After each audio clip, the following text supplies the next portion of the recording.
नमस्कार। श्री एकेडमी की online classes में आपका स्वागत है। मेरा नाम है हर्ष गुप्ता। दोस्तों, मैंने आपको अपने पिछले वीडियो में कंप्यूटर के वर्गीकरण के बारे में बताया था और उस वीडियो में मैंने आपसे दो आधारों की चर्चा की थी जिनके द्वारा आप कंप्यूटर का वर्गीकरण कर सकते थे। उस वीडियो में हमारा एक आधार बाकी रह गया था, उस आधार को आज हम पूरा करेंगे। देखिए, मैंने आपको कंप्यूटर के वर्गीकरण के आधार बताए थे, उसमें आपका जो आखिरी आधार है वो है आकार तथा कार्य के आधार पर वर्गीकरण। आकार तथा कार्य के आधार पर वर्गीकरण।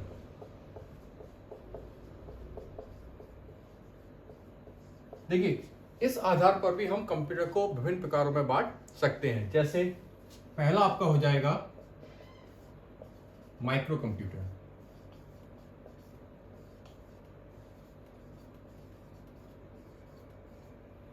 दूसरा आपका हो जाएगा वर्क स्टेशन,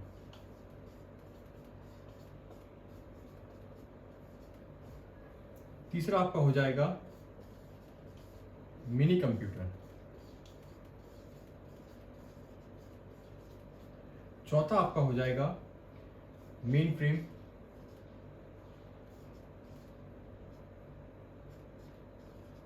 कंप्यूटर और उसके बाद आ जाएगा आपका सुपर कंप्यूटर।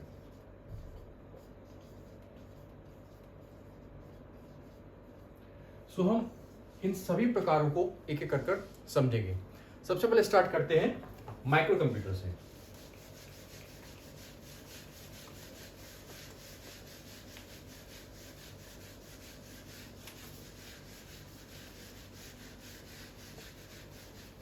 पहला आपका जो प्रकार है वो है आपका माइक्रो कंप्यूटर।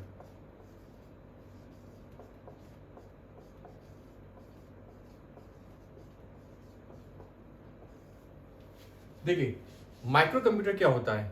वर्तमान में आप अपने जो भी घरों में, ऑफिस में, आपके जो स्कूल कॉलेजेस हैं, आप जो भी कंप्यूटर यूज कर रहे हो वो सब क्या है, वो सब आपके माइक्रो कंप्यूटर के ही एग्जाम्पल है। अर्थात आप जो भी अपने घरों में डेस्कटॉप, लैपटॉप या आपका जो टैबलेट वगैरह है, आप जो भी यूज कर रहे हो, ये सब क्या है, ये सब आपके माइक्रो कंप्यूटर के ही उदाहरण है ना। इसलिए जो माइक्रो कंप्यूटर है वो कैसे कंप्यूटर है, ये सबसे अधिक प्रयोग में आने वाले कंप्यूटर है जो सामान्यतः सभी ऑफिसेज में, सारे आपके स्कूल कॉलेजेस में या घरों में उपयोग में लाए जाते हैं।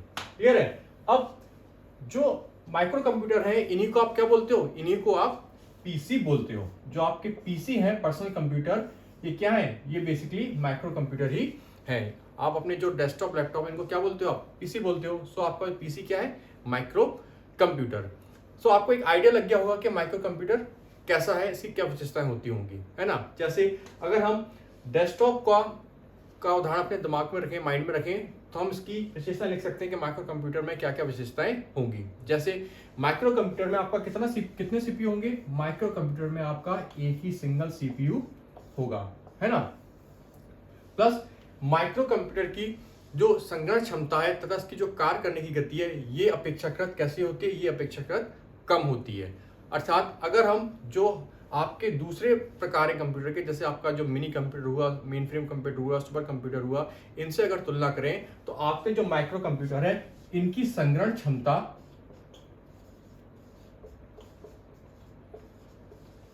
क्षमता तथा कार्य करने की गति कैसी है, इनकी गति अपेक्षाकृत कम होती है ना। अगर हम मेन फ्रेम कंप्यूटर या सुपर कंप्यूटर से तुलना करें तो इनकी जो संग्रहण क्षमता है तथा कार्य करने की गति है वो कैसी है, वो अपेक्षाकृत कम होती है।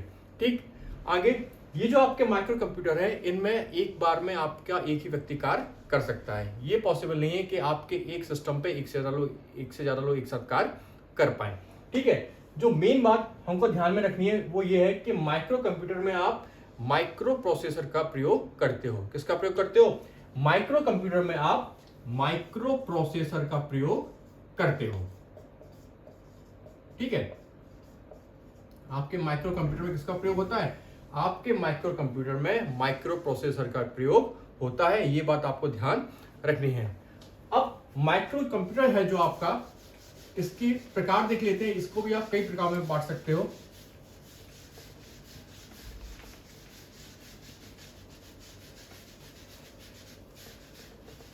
जैसे जो आपका पहला प्रकार आ जाएगा माइक्रो कंप्यूटर का, वो क्या आ जाएगा, वो हो जाएगा आपका डेस्कटॉप। क्या आ जाएगा, जो आपका डेस्कटॉप है वो क्या है, वो आपके माइक्रो कंप्यूटर का ही उदाहरण है। अब डेस्कटॉप के बारे में आप जानते ही हो, ये कैसा कंप्यूटर है जिसको आप डेस्क पर सेट करते हो, वो आपका क्या कहलाता है, वो आपका डेस्कटॉप कहलाता है।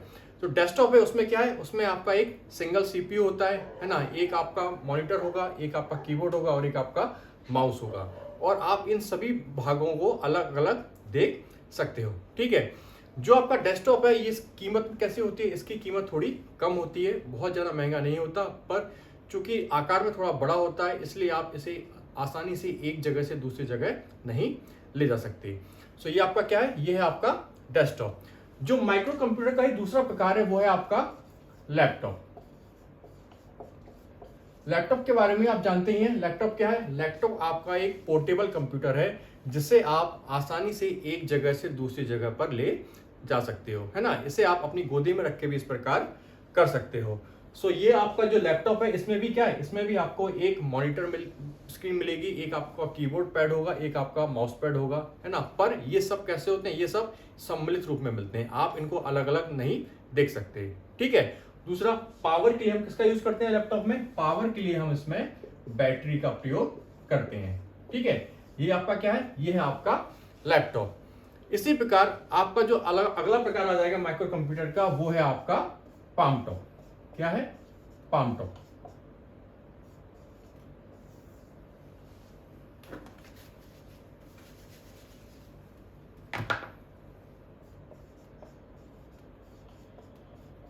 पाम टॉप, पाम टॉप क्या है, पाम का मतलब हथेली। सो आपका ऐसा कंप्यूटर जो आपकी हथेली में आ जाए वो आपका क्या कहलाता है, वो आपका कहलाता है पाम टॉप, है ना। सो पाम टॉप का जो आकार है वो कैसा है, वो बहुत छोटा है, इतना छोटा कि आपकी हथेली में भी आराम से आ सकता है।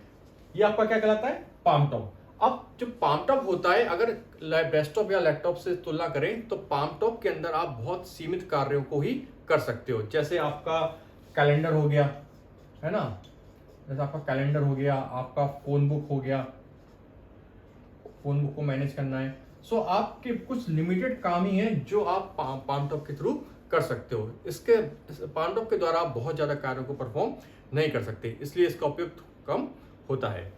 ठीक है, अच्छा, पाम टॉप में जब आप कीबोर्ड की जगह पेन का यूज करने लगते हो, जब पाम टॉप में आप कीबोर्ड की जगह जब पाम टॉप में कीबोर्ड की जगह आप पेन का यूज करने लगते हो तो ये क्या कहलाता है, तो ये क्या हो जाता है, पीडीए। क्या हो जाता है, पीडीए। इसका मतलब क्या है, पर्सनल डिजिटल असिस्टेंट। क्या कहलाता है,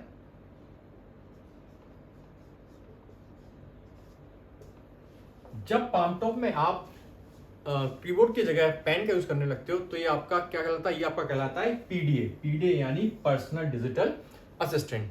क्लियर है। सो ये क्या है आपका, ये था आपका पाम टॉप। जो आपका माइक्रो कंप्यूटर का अगला प्रकार है वो आपका आ जाता है टैबलेट। क्या आ जाता है, टैबलेट। टैबलेट क्या है, देखिए टैबलेट का सबसे उदाहरण क्या है, आपका जो एप्पल का आईपैड वो क्या है, वो आपका टैबलेट का उदाहरण है। क्या है, जो आपका एप्पल का आईपैड है वो किसका उदाहरण है, वो आपके टैबलेट का उदाहरण है। सो टैबलेट कैसा माइक्रो कंप्यूटर है, टैबलेट आपका एक पतला चपटा स्लेट के आकार का माइक्रो कंप्यूटर होता है।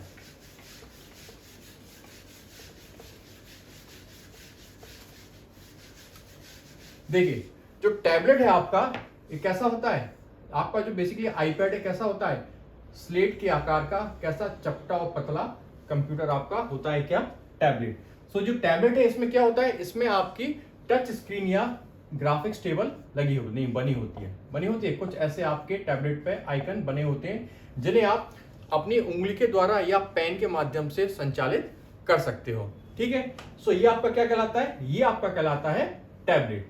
ठीक है, नेक्स्ट आपका जो प्रकार है माइक्रो कंप्यूटर का, उसमें आ जाएगा आपका स्मार्टफोन। क्या आ जाएगा, स्मार्टफोन। स्मार्टफोन भी आपका माइक्रो कंप्यूटर का ही उदाहरण है। सो स्मार्टफोन क्या है, आपके जो भी एंड्रॉयड या आईफोन है वो सब क्या है, वो सब आपके स्मार्टफोन के उदाहरण है। सो बेसिकली जो आपका जो स्मार्टफोन है उसका प्राइमरी पर्पस क्या है, प्राइमरी पर्पस तो उसका है बात करना, पर इसके साथ ही साथ इसमें कंप्यूटर की भी लगभग सारी विशेषताएं उपलब्ध होती हैं। किसमें? आपके स्मार्टफोन के अंदर। ये जो आपका स्मार्टफोन है ये भी क्या है? ये भी आपके माइक्रो कंप्यूटर का ही उदाहरण है। ठीक, तो ये क्या थे? ये थे आपके माइक्रो कंप्यूटर के उदाहरण। अब हम जो हमारा वर्गीकरण है आकार तथा कार्य के आधार पर, उसमें हमारा दूसरा कंप्यूटर जो आता है वो आपका कहलाता है वर्क स्टेशन। क्या कहलाता है? Work station. देखिए वर्क स्टेशन क्या होता है। जो आपका वर्क स्टेशन है ये भी बेसिकली आपका एक सिंगल यूजर पर्सनल कंप्यूटर है। कैसा है? ये भी आपका एक सिंगल यूजर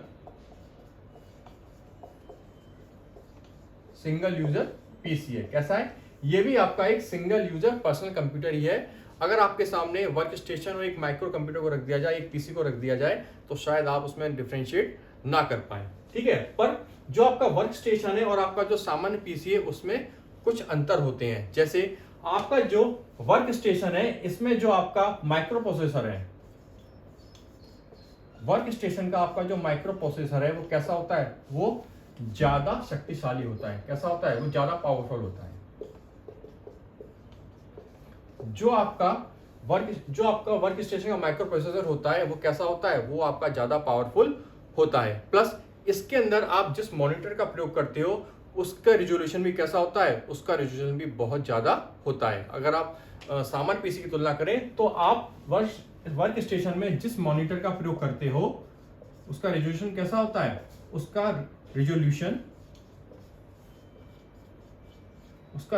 भी ज्यादा होता है। कैसा होता है? उसका रिजोल्यूशन भी ज्यादा होता है। वर्क स्टेशन आपका कैसा कंप्यूटर हुआ कि ऐसा कंप्यूटर, ऐसा सिंगल यूजर आपका पीसी जिसका माइक्रो प्रोसेसर कैसा है? जिसका माइक्रो प्रोसेसर काफी पावरफुल होता है। प्लस इसमें जो आपका मॉनिटर है वो भी कैसा होता है? वो भी आपके हाई रेजोल्यूशन का होता है। ठीक है, अब जो आपका वर्क स्टेशन है इसका प्रयोग कहां करते हो? बेसिकली इसका प्रयोग आप करते हो कैड में। कहां करते हो? कैड में। कैड का मतलब क्या है?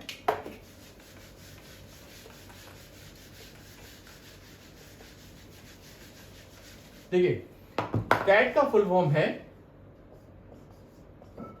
Computer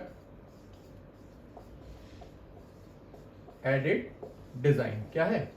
computer aided design. जो आपका वर्क स्टेशन है आप उसका प्रयोग कहां करते हो? उसका प्रयोग आप कंप्यूटर एडेड डिजाइन में करते हो। बेसिकली कंप्यूटर एडेड डिजाइन के द्वारा आप उच्च गुणवत्ता वाले ग्राफिक्स को तैयार करते हो, है ना। जो आपके उच्च गुणवत्ता वाले ग्राफिक्स हैं वो आपके कहां तैयार होते हैं? वो आपके कैड में तैयार होते हैं, है ना। और इसको तैयार करने के लिए आप किसका प्रयोग करते हो? इसको तैयार करने के लिए आप वर्क स्टेशन कंप्यूटर का प्रयोग करते हो। क्यों? क्योंकि इसका जो माइक्रो प्रोसेसर है वो पावरफुल है, प्लस इसका जो मॉनिटर वो कैसा है? वो आपका हायर रेजोल्यूशन का मॉनिटर होता है। ठीक, तो ये आपका क्या था? ये था आपका वर्क स्टेशन। वर्क स्टेशन के बाद आपका जो अगला प्रकार आता है कंप्यूटर का वो है आपका मिनी कंप्यूटर। क्या है? Mini computer. देखिए मिनी कंप्यूटर क्या होता है?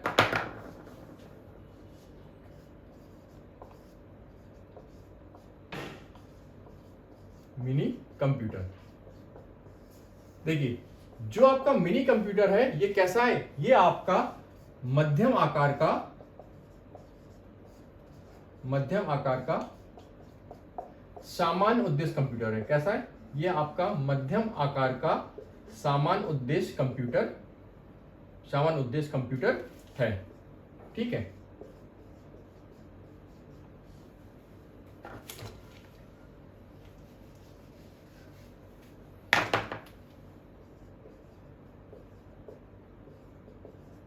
ये आपका मध्यम आकार का सामान्य उद्देश्य कंप्यूटर होता है आपका मिनी कंप्यूटर। ठीक, अगर आप एक माइक्रो कंप्यूटर से तुलना करें तो आपका जो मिनी कंप्यूटर है इसकी संग्रहण क्षमता प्लस इसकी जो कार्य करने की गति है वो कैसी होती है? वो अपेक्षाकृत ज्यादा मिलेगी। मतलब जो आपका मिनी कंप्यूटर है इसकी एक तो जो इसकी संग्रहण क्षमता है वो कैसी होगी? वो ज्यादा होगी, प्लस इसकी जो गति है, कार्य करने की गति है, वो भी ज्यादा होगी आपके मिनी कंप्यूटर में। क्लियर है? अब जो मेन बात आपको ध्यान रखना है वो ये कि आपका जो मिनी कंप्यूटर है इसमें आपके एक से ज्यादा सीपीयू यूज होते हैं। कितने? इसमें आपके मिनी कंप्यूटर में आप एक से ज्यादा सीपीयू का प्रयोग करते हो। क्या है? इसमें आपके एक से ज्यादा सीपीयू प्रयोग में आते हैं। ठीक है, और साथ ही इसमें एक से ज्यादा व्यक्ति आपके मिनी कंप्यूटर पर एक साथ कार्य कर सकते हैं, है ना। किसी भी समय पे एक से ज्यादा व्यक्ति इस पर कार्य कर सकते हैं।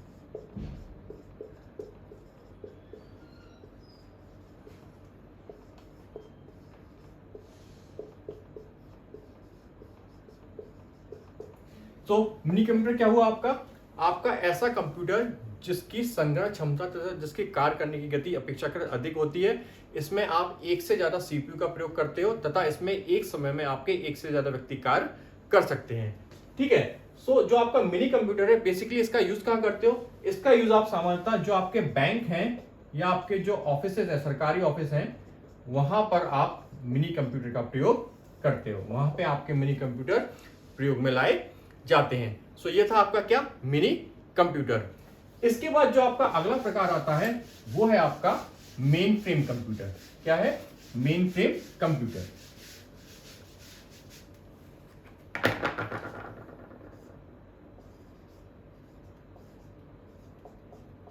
मेन फ्रेम कंप्यूटर,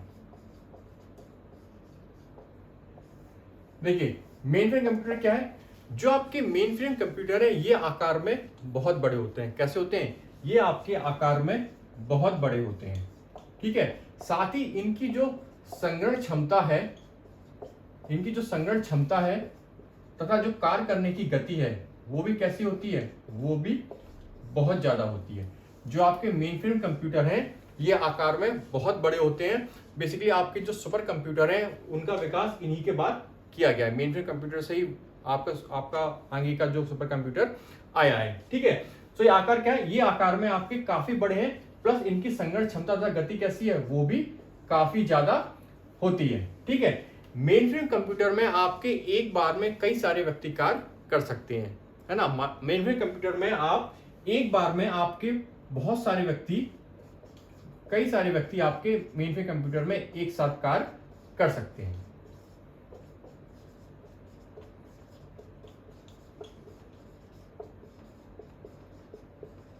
कैसा आपका मेन फ्रेम कंप्यूटर? ये आकार में बहुत बड़ा है, इसकी जो गति है वो भी काफी ज्यादा होती है, प्लस इसकी जो स्टोरेज कैपेसिटी है वो भी बहुत ज्यादा होती है ना। और इसमें एक साथ कई सारे व्यक्ति एक साथ कार्य कर सकते हैं। जो आपका मेन फ्रेम कंप्यूटर है, बेसिकली आप इसका यूज किस रूप में करते हो? आप अधिकतर सर्वर के रूप में किसका प्रयोग करते हो?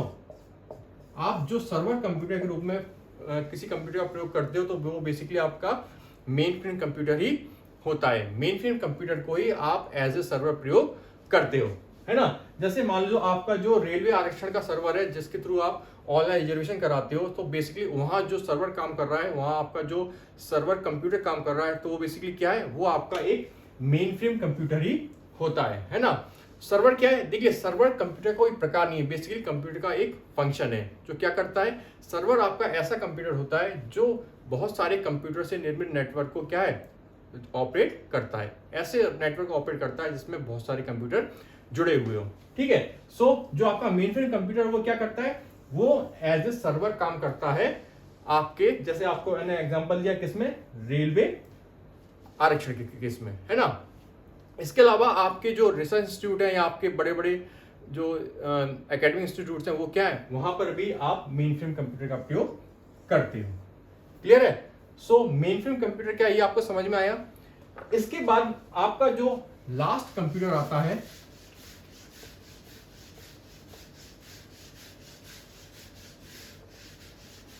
वो है सुपर कंप्यूटर। क्या है? Super computer.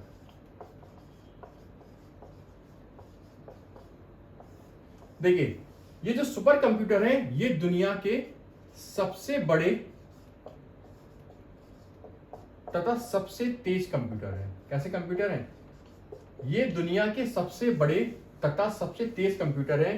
किसी विशेष प्रकार के कार्य को करने के लिए ही इनको बनाया जाता है ना। किसी विशेष प्रकार के टास्क को परफॉर्म करने के लिए ही आप सुपर कंप्यूटर को बनाते हैं। जैसे अगर आपको न्यूक्लियर रिएक्टर है तो उस न्यूक्लियर रिएक्टर को ऑपरेट करने के लिए क्या है, आप एक सुपर कंप्यूटर बनाएंगे जिसका कार्य केवल न्यूक्लियर रिएक्टर को संचालित करना ही होगा, वो बाकी अन्य कार्यों में प्रयोग नहीं हो सकता। ठीक है, सो आपके सुपर कंप्यूटर कैसे, ये आपके विशेष प्रकार के कंप्यूटर होते हैं। कैसे कंप्यूटर होने हैं, ये आपके विशेष प्रकार के कंप्यूटर हैं जिनको किसी विशेष कार्य को संपन्न करने के लिए ही बनाया जाता है। ठीक है, इनकी जो गति कैसी है, ये दुनिया के सबसे तेज कंप्यूटर हैं, साथ ही इनका आकार भी सबसे ज्यादा होता है। वर्तमान में आपके पेटाफ्लॉप्स में भी क्या आ गए हैं, पेटाफ्लॉप्स में भी आपके सुपर कंप्यूटर, पेटाफ्लॉप की रेंज के आपके सुपर कंप्यूटर आ चुके हैं। क्लियर है, आगे देखते हैं।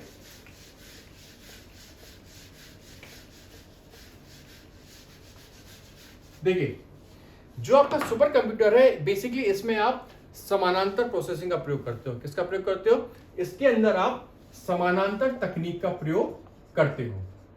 किसका प्रयोग करते हो, समानांतर तकनीक। समानांतर तकनीक के कारण ही आपका जो सुपर कंप्यूटर है वो एक साथ कई सारे कार्यों को संपन्न कर सकता है। अब ये जो आपकी समानांतर तकनीक है ये बेसिकली होती क्या है, देखिए मान लीजिए, देखिए जो आपका ट्रेडिशनल कंप्यूटर होते हैं वो किसी समस्या को हल कैसे करते हैं। मान लीजिए आपकी कोई समस्या है ए, तो जो आपका ट्रेडिशनल कंप्यूटर होगा वो क्या करेगा, वो इस समस्या को छोटे छोटे स्टेप्स में तोड़ लेगा। जैसे ए को वो तोड़ लेगा A1 में, A2 में, A3 में, A4 में, A5 में, और ऐसे तोड़ छोटे छोटे आपके स्टेप्स में तोड़ लेगा। ठीक है, उसके बाद वो काम कैसे करेगा, सबसे पहले वो आपके स्टेप A1 पे आएगा, और जब आपकी स्टेप A1 पूरी हो जाएगी तो फिर कहां चला जाएगा, फिर वो आपकी स्टेप A2 को पूरा करेगा। इसी प्रकार जब A2 स्टेप पूरी हो जाएगी तो उसके बाद वो आपकी स्टेप A3 पर आएगा, और A3 स्टेप को खत्म करने के बाद कहां पहुंचेगा, वो आपकी स्टेप A4 पे पहुंचेगा। सो जो आपके सामान्य कंप्यूटर है उसमें आपकी जो किसी भी समस्या का जो प्रोसेसिंग हो रही है कैसे हो रही है, एक एक करके आप एक एक चरण को हल करते जा रहे हैं और उसके बाद अगले चरण पर पहुंचते हैं। ठीक है, अब जो आपकी समानांतर तकनीक है बेसिकली इसमें होता क्या है, समानांतर तकनीक के अंदर क्या होता है कि आप एक साथ इन सभी चरणों को सॉल्व करते हैं, है ना। जो आपका सामान्य कंप्यूटर थे वो क्या कर रहे थे, वो एक एक करके स्टेप पर आ रहे थे और उन्हें सॉल्व कर रहे थे।